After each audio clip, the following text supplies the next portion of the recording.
Please be seated. The record will show the presence of the jury, the defendant, and all counsel. Ladies and gentlemen, at this time, victim impact statements will be read to you. Mr. Martinez? Statements for admission of Exhibit 656 through 661. Counsel, please approach.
You may proceed.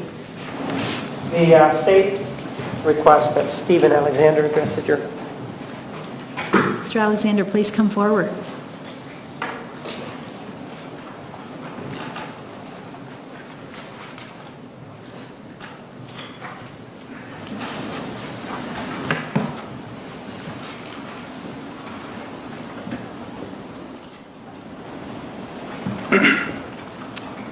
My name is Stephen Alexander. Travis was my big brother. I was sleeping in after working a 12-hour graveyard shift in the Army. I woke up to the sound of my wife crying walking up the stairs. I will never forget what she said. "Samantha, I cannot tell him. You have to." My wife handed the phone to me. It was my sister Samantha. She was crying hysterically. She told me, "Stephen, Travis is dead." I thought I was dreaming. She didn't really have any details at the time, so I just gave the phone back to my wife. A few moments later, we found out he was killed. I remember walking out my back door, screaming, crying at the sky, asking why. Then I sank down into a corner and I cried some more.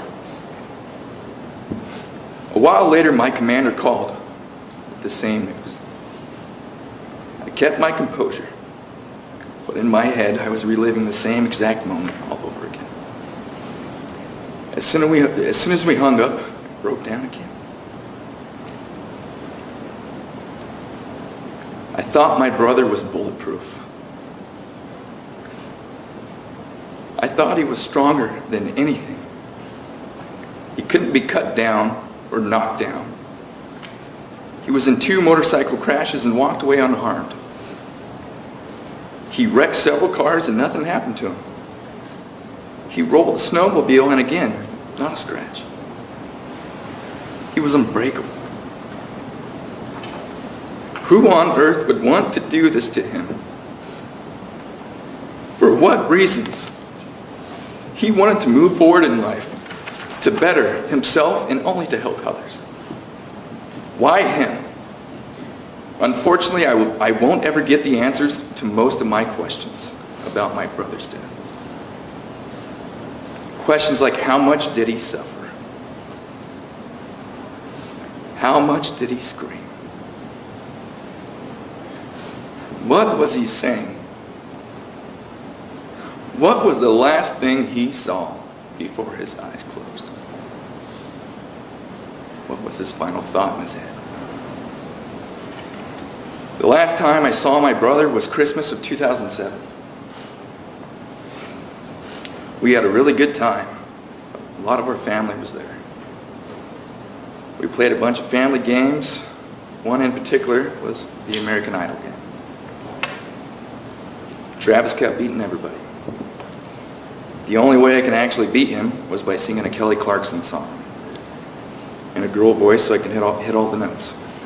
Judge, if I may show Exhibit 656.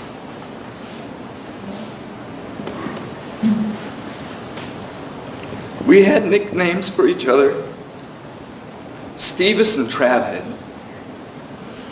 So he said, Stevis, it doesn't count because it's a girl song. I tend to disagree with him. He got to meet my daughter and hold her for the first time. He said she was the most beautiful little girl he's ever seen. I never would have thought that would be the last time that I would see him.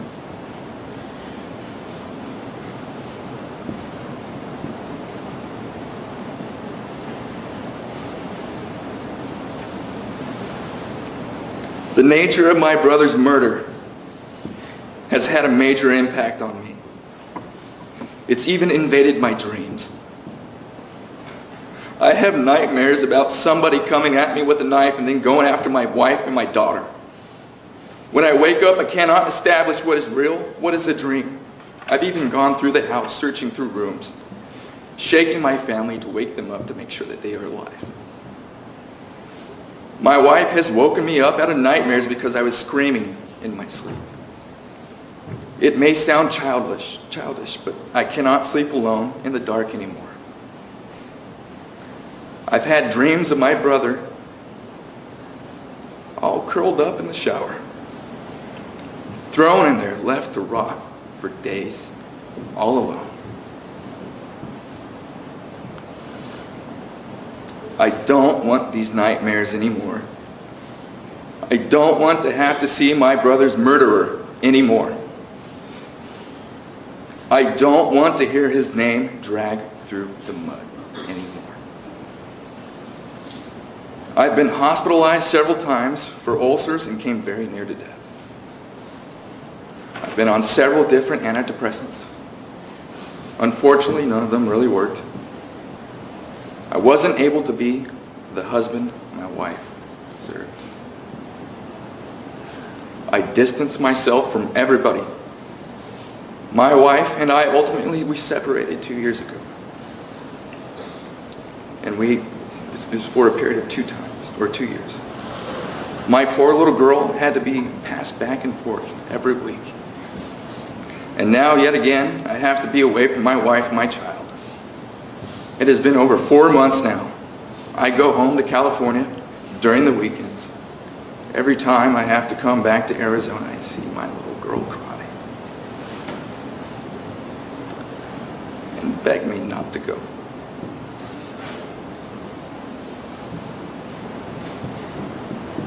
I miss them very much, and I cannot wait for this to end so that we can all get back to our lives. Travis used to write out his day on a flashcard. The last one he wrote said to call Stephen. I never got that call.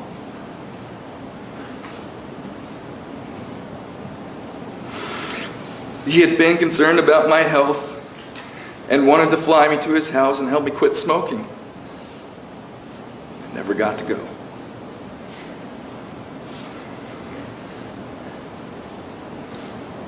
Now, when I want to talk or see my brother, I have to go to a 3.5 foot, 8 foot long, and 6 foot deep hole in the ground.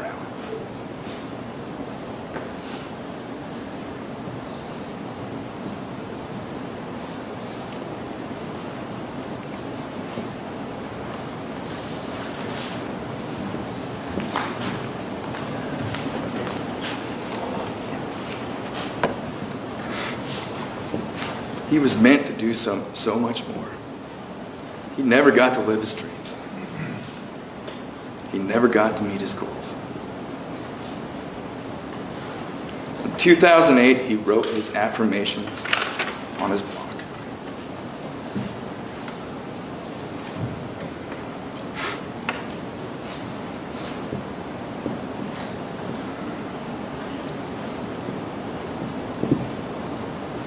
This year will be the best year of my life. This is the year that will eclipse all others. I will earn more, learn more, travel more, serve more, love more, give more, and be more than all the other years of my life combined. True, other years now past have been at times magnificent, but not like this.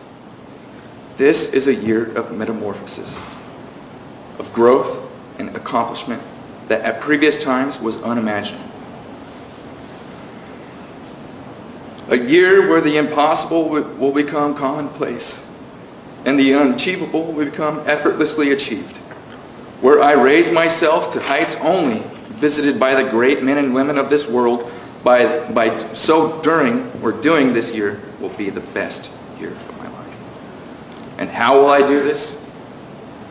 Through compassionate service, random acts of kindness, unconditional love, and acknowledgement of the true source of all blessings with gratitude in my heart.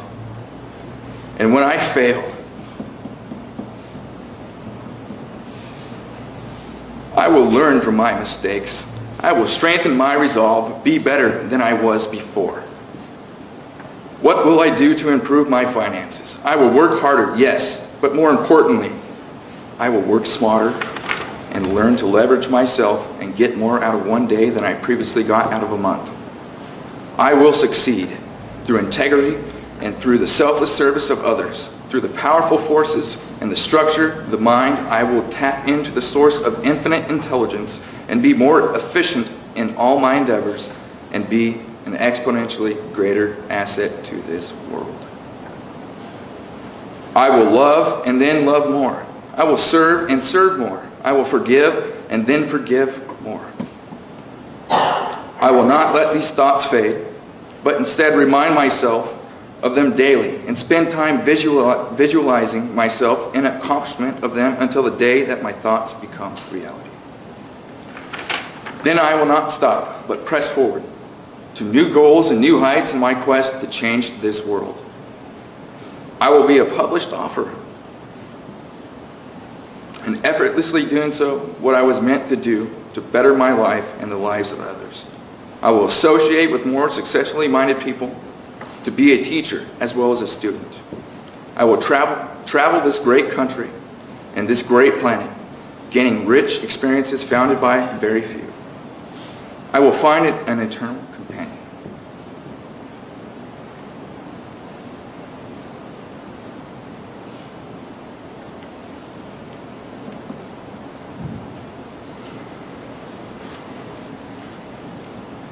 That enhances me exponentially, and countless other goals that at one point I dared not even dream. 2008 will be the best year of my life, which will lay the foreground for 2009 to dwarf the accomplishments of 2008. This year will be the best year of my life, and I will succeed.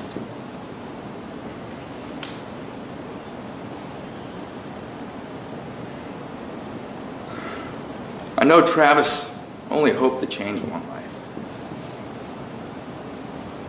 He never would have thought he could change the world. People across the globe have been influenced by him.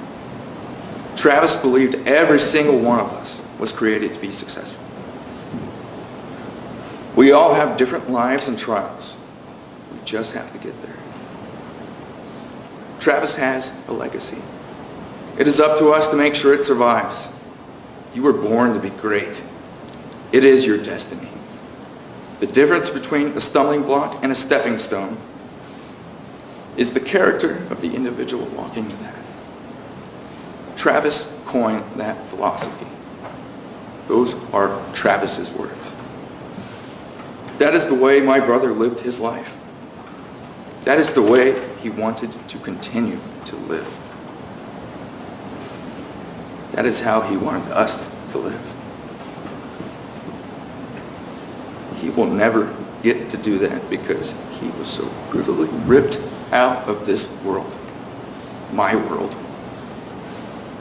Hopefully one day I can make him proud. Thank you.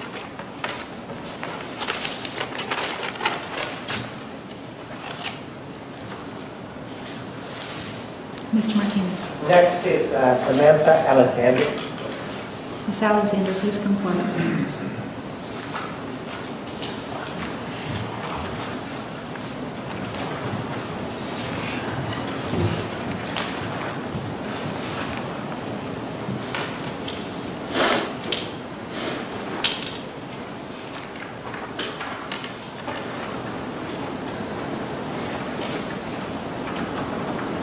My name is Samantha Alexander. I am one of Travis's younger sisters. There are 8 siblings, 4 boys, 4 girls, and this tragedy has forever changed our lives. I'm going to do the best to speak on behalf of my family. My family that has been tortured by the loss of our beloved brother and family member. From a family of 8 siblings, we have always been there for each other, through the good times and the bad. We lost our father on Travis's 20th birthday, and our mother shortly after. And through this trying time in our lives, Travis was the one that got us through the pain and the hardship, because he was our strength. Exhibit 659. This is a picture of my grandmother. She is the one that raised Travis. My grandmother could not deal with loss, could not handle the reality of what happened. Travis being taken from us has put her over the edge, and her health eventually went into a downward spiral she never recovered from. Losing Travis has completely destroyed the overall health of our family. We lived a blessed life with our grandmother, and it was with insurmountable pain when our grandmother died shortly before jury selection of this trial.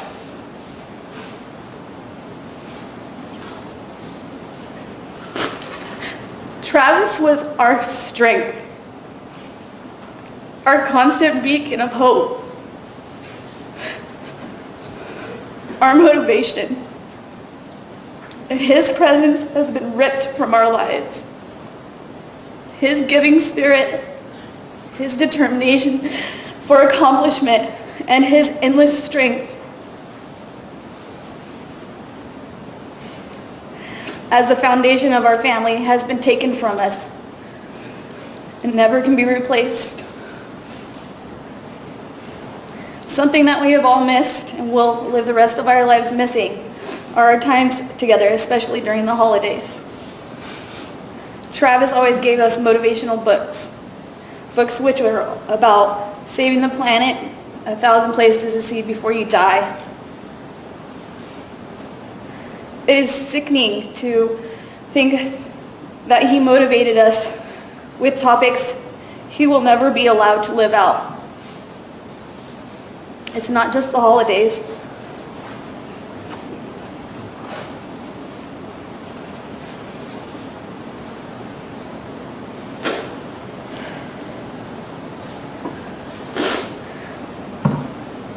But every day will never be the same. Our lives will never, ever be the same. Travis worked hard for everything he had. He never had any handouts. He never took anything for granted.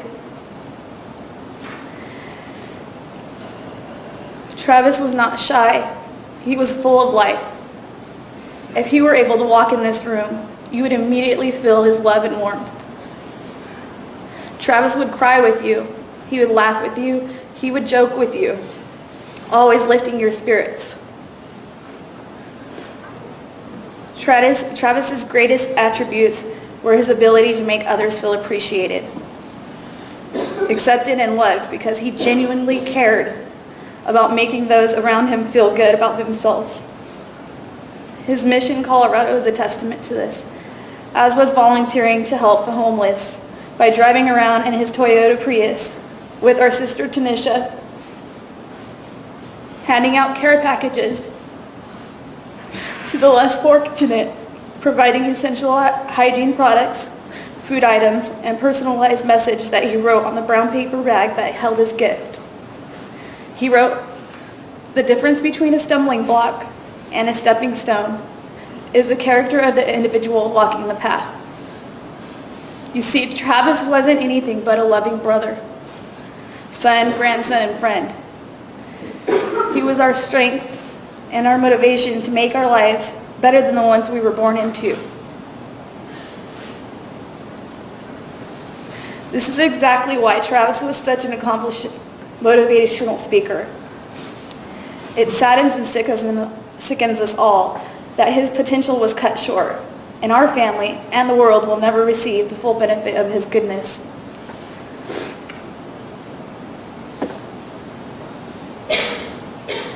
Towards the end of May 2008, just a couple weeks before Travis was killed, he came to visit me at my house in Southern California.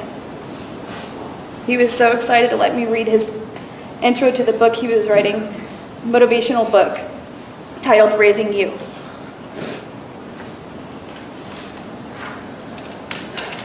Travis and I got into a deep conversation about our lives, our crazy childhood, our cockroach phobia. We both agreed no matter how miserable our lives were at times, our childhood is what made us who we are.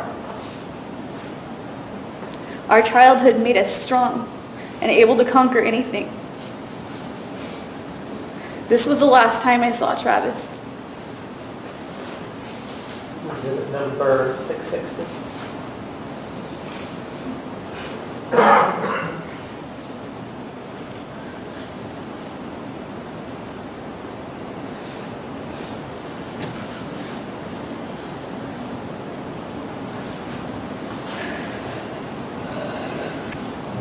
He talked me into taking this picture even though I was in PJs. It makes me cry every time I look at it. I'm so glad he talked me into taking this picture. I will cherish it for the rest of my life.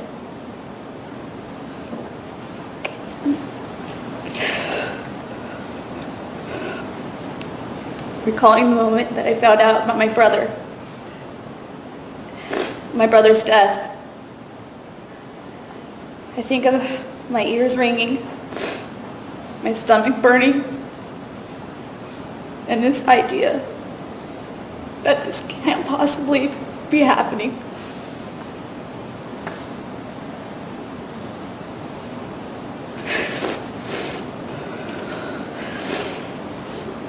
On the morning of June 10th, 2008, I was on a river trip in Parker, Arizona. We were getting ready to take the boat out. I checked my voicemail before we went out for the day. There was a message from my grandmother. My heart sank into my stomach. She said, "Samantha, you need to call me back. It's very important." I could tell that she was crying, and I recognized her tone of voice from before. I knew that someone was dead.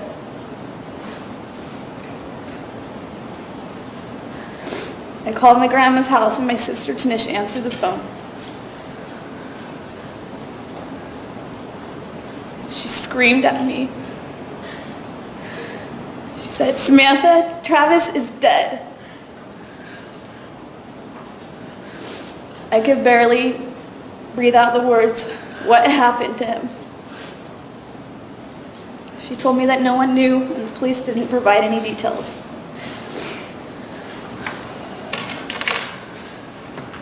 To this day, my mind paints a picture of what happened the night Travis was taken.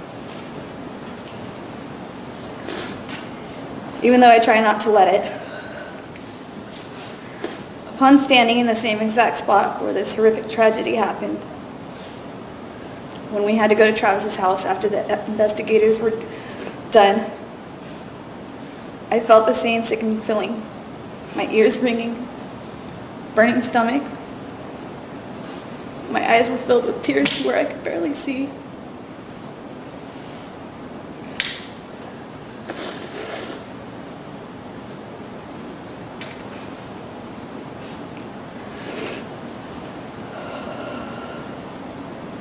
The thoughts of what Travis must have went through that day.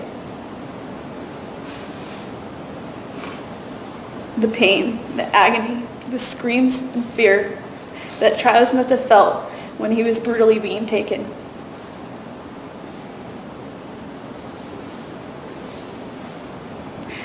We have been at this trial every day since it started.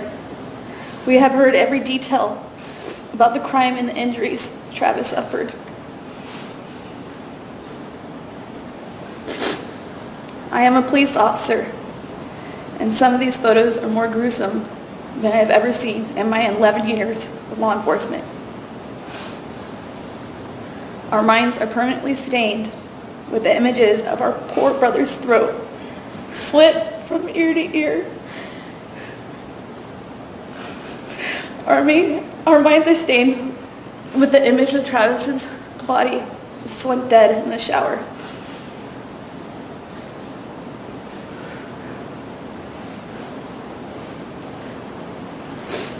Our family has bore the burden of extreme loss and financial hardship to be here, to see that Travis is not forgotten, and to ensure that his life was not lost in vain.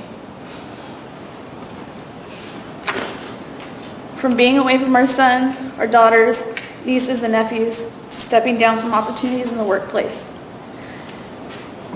to suffering from anxiety and severe depression, requiring many, like my grandmother, to submit to antidepressants and anxiety medication. Travis was the only family member that lived in Arizona, making it very difficult for us to be here. We have paid the ultimate price losing Travis. Each and every one of us have looked to Travis for support and words of guidance during times like this. None of us ever thought that he wouldn't be here when we needed him the most. To think that someone so loving, so caring, so giving could be taken from us, given the already tragic lives that we have lived. But to have Travis taken so barbarically is beyond any words we can find to describe our horrific loss. I cannot adequately express how much we will miss our brother. We will miss his contagious laughter, his singing voicemails, his jokes, his funny dances, his help in hard situations, his guidance when we are lost, his motivation, his insight, his huge smile. Exhibit 661.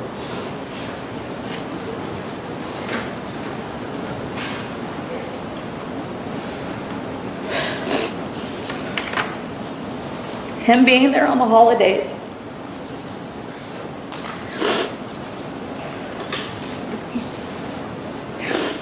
Travis was the glue in our family. Our family has not been together since Travis has been gone. It's simply too hard to think of that one empty chair.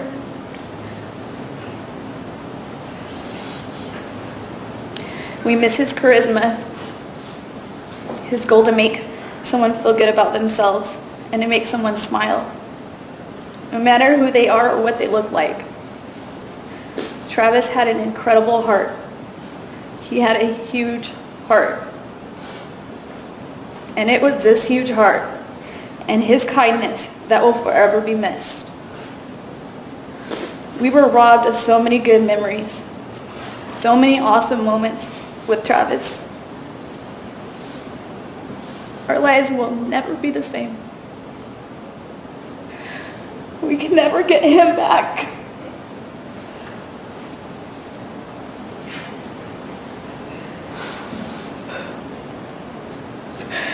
We are so grateful for our wonderful brother, and we feel so lucky and blessed for the time we had with Travis, however short-lived.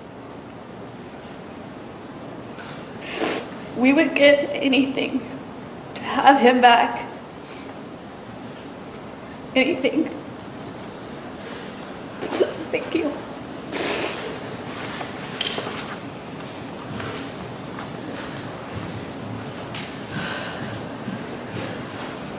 No one else, thank you.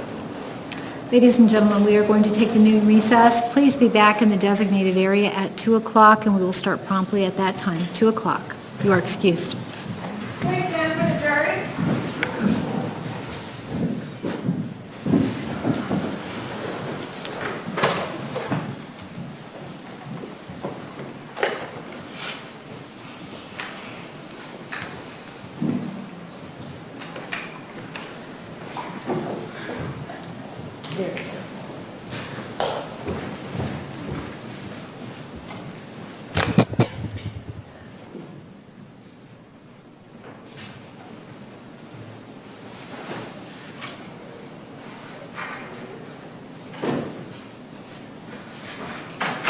The record will show the jury has left the courtroom.